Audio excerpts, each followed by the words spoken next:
मला काहीच ऐकायला येत नाही.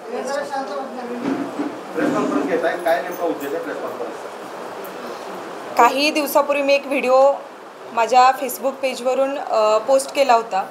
तर या व्हिडिओद्वारे राजे समरजितसिंह घाटगे यांच्या पत्नी नवोदिता देवी घाटगे यांनी शाहूपुरी पोलीस स्टेशनमध्ये एक फसवणुकीची तक्रार दाखल केली होती. आणि या आमच्यासारख्या सामान्य माणसांना काही पडलेल्या प्रश्नांच्या माध्यमातून मी तो व्हिडिओ पोस्ट केला होता. आणि समरजित राजे जे छोट्या छोट्या गोष्टींवर पत्रकार परिषद घेतात, त्यांनी या प्रश्नांची उत्तरं द्यावी अशी आमची एक माफक अपेक्षा होती. पण कदाचित माझी विनंती त्यांना फार अशी महत्त्वाची वाटली नसेल, म्हणून त्यांनी त्या गोष्टीसाठी खुलासा केला नसेल. राजे समरजितसिंह घाटगे यांच्या पत्नी नवोदिता देवी घाटगे यांनी 4 जूनला शाहूपुरी पोलीस स्टेशनमध्ये तक्रार दाखल केली. राजेसाहेब आणि वहिनीसाहेबांनी जेव्हा ही तक्रार दाखल केली तेव्हा हे प्रकरण फक्त त्यांच्यापुरतं मर्यादित न राहता हे संबंध कोल्हापूर जिल्ह्याच्या जनतेचं झालं आहे. आणि हा त्यांच्या आणि आमच्या कोल्हापूर जिल्ह्याच्या अस्मितेचा विषय.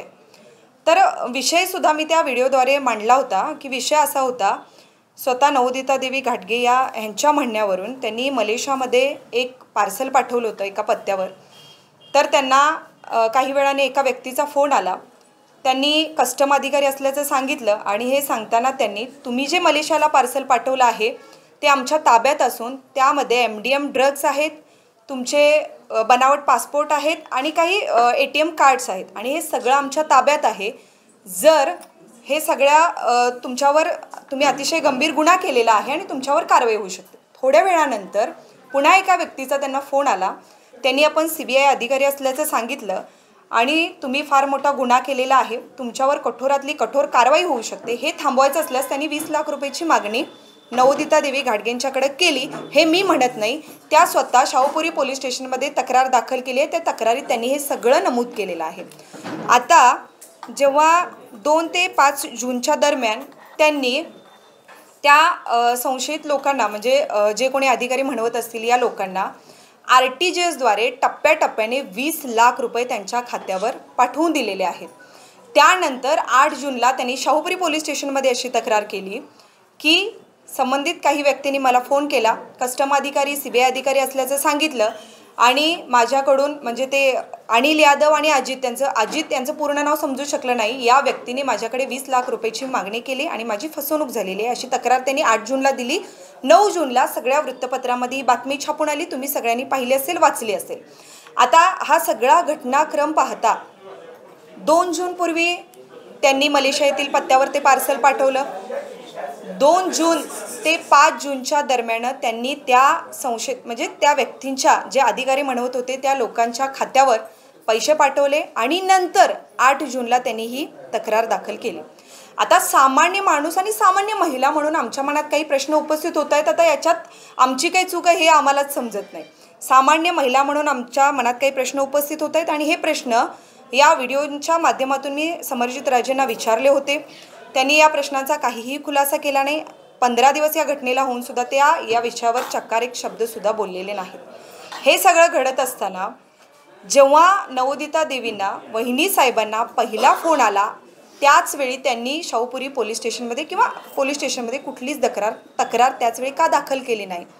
आणि सगळ्यात महत्त्वाचं म्हणजे स्वतः समरजितसिंह राजे घाटगे हे ज्या पक्षाचे पदाधिकारी आहेत, त्या पक्षाच्या गृहमंत्र्यांच्या बरोबर त्यांचे अतिशय जवळचे आणि घरगुती संबंध असताना त्यांनी हे प्रकरण त्यांच्या कानावर का घातलं गेलं नाही, आमच्या सरकारने एक मोठा पडलेला प्रश्न आहे. 15 दिवस या प्रकरणाला होऊन राजे समरजितसिंह घाटगे जर आपल्या पत्नीला न्याय देऊ शकत नसतील तर एक राजा म्हणून आमच्यासारख्या सामान्य प्रजेने त्यांच्याकडे कुठल्या आशेने अपेक्षेने पाहावं, असे आमच्या मनात प्रश्न येतो. आज आम्ही जिल्हा प्रशासनाला एक निवेदन दिलेलं आहे. जिल्हा प्रशासनावर, त्यांच्या न्यायावर आमचा विश्वास आहे. ही लढाई महिलांच्यासाठीची आहे, एका राणीवर झालेल्या अन्यायासाठी आहे. राजा आणि राणी यांना आम्ही त्याच ठिकाणी त्याच पद्धतीनं बघतो. त्या कागलच्या अस्मिता आहेत आणि या अस्मितेला डिवचण्याचा, त्यांच्यावर ठपका ठेवण्याचा काही लोकांनी प्रयत्न केला असेल तर त्यांची चौकशी व्हावी एवढीच आमची एक माफक अपेक्षा आहे.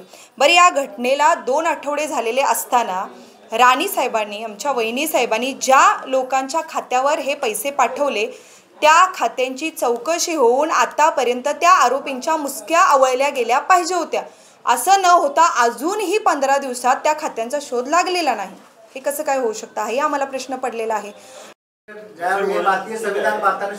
मग हे कुणाला सांगितलं पाहिजे? समरजित सिंह राजे जेव्हा स्वतःला राजे म्हणून घेतात तेव्हा राजांनी म्हणलं पाहिजे की मला राजे म्हणू नका, हे राजेंनी सांगितलं पाहिजे. पण त्यांना आवडत नसेल तर आम्ही उगीच त्यांचा अपमान करू शकत नाही. त्यांना जर राजा आणि राणी म्हणणं आवडत असेल तर त्यांचा अपमान.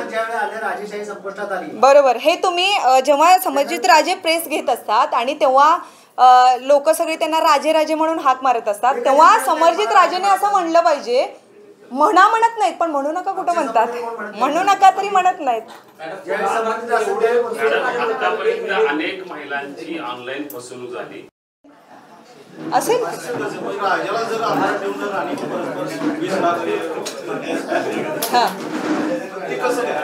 ते राणींना विचारा. आता हे बघा, राणी साहेबांचे पतिदेव राजे आहेत. आता राजांना अंधारात ठेवलं की उजेडात ठेवलं हे आम्हाला कसं कळणार आहे? आम्हाला नाही कळणार. असेल.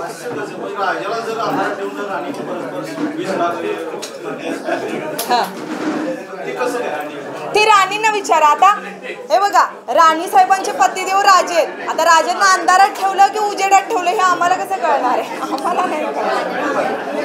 पार्सल मलेशियातील ज्या पत्त्यावर पाठवलं गेलं होतं त्या पार्सलचं पुढे काय झालं, हे पार्सल त्या पत्त्यावर पोहोचलं का आणि ते आता कुठं आहे, असे काही छोटे छोटे आमचे प्रश्न आहेत. आणि सगळ्यात महत्त्वाचं, जर या पार्सलमध्ये तसं काही संशयास्पद नव्हतं तर मग त्या अधिकारी म्हणवणाऱ्या लोकांनी घाईघाईने 20 लाख रुपये मागितल्यानंतर तुम्ही गडबडीने आणि घाईघाईने लगेच त्यांच्या खात्यावर 20 लाख रुपये पाठीमागचं कारण काय?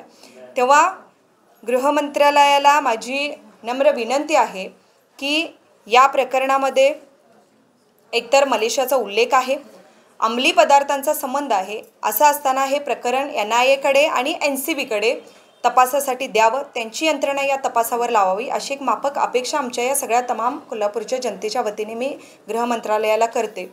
आमच्या राणीला तिचा न्याय मिळावा. राणीसाहेब हे आमच्या कागलच्या कोल्हापूरच्या अस्मिता आहेत, राजघराण्याच्या सुनबाई आहेत.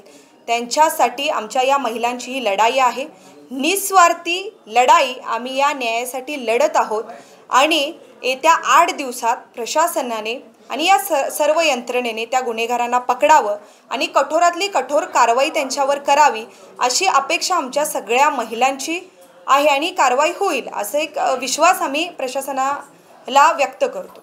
धन्यवाद.